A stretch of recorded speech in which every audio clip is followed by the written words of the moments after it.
30 એપ્રિલનું market જોઈએ તો overall portfolio 25,000 minus બતાવે છે. એનું રીઝન આપણે ચેક કર્યું.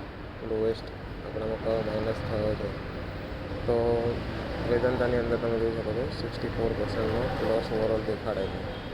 57% આટલું જ છે, 12,000 રૂપિયા જેવું માઇનસ દેખાડે છે. એક જ રીઝન છે કે એનું ડીમર્જર જે એનાઉન્સ કરવાના હતા એ ઓવરઓલ થઈ ગયું છે અને હવે લાસ્ટમાં 1/5 એકની સામે 5 અલગ અલગ ટોટલ શેર તમને મળશે, જેમાં Vedanta oil and gas, steel and iron છે, એલ્યુમિનિયમ છે, વેદાંતા પાવર છે અને વેદાંતા, એવી રીતે ટોટલ 5 શેર મળશે.